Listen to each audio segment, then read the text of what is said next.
شاہ محمود قریشی کے بیٹے زین قریشی کا میں نے ٹویٹ گروپ میں شیئر کیا، اگر آپ نے پڑھنا ہے تو آپ پڑھ لیں۔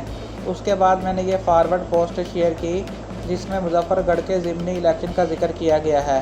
میں نے نیچے لکھا کہ اگلا نمبر شیخ وقاص اکرم کا ہے۔ یہ کہا جا رہا ہے کہ ان کو بھی نااہل کر دیا جائے گا۔ ان کے اوپر الزام یہ ہے کہ ان کے پاس جعلی ڈگری ہے او لیول کی۔ میرا اوپینین یہ ہے کہ عمران خان کے ساتھ یہ لوگ ہیں، اسی وجہ سے یہ سب کچھ ہو رہا ہے۔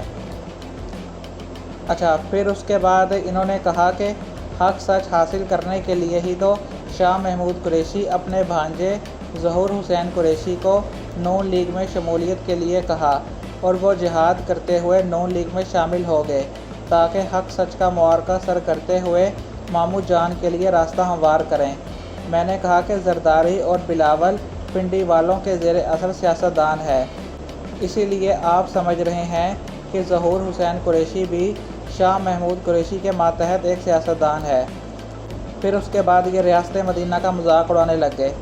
میں نے پھر کہا کہ ریاست مدینہ کا مذاق اڑانے والوں کو الفاظ نہیں، ارادہ، نیت اور کوششوں کو دیکھنا چاہیے۔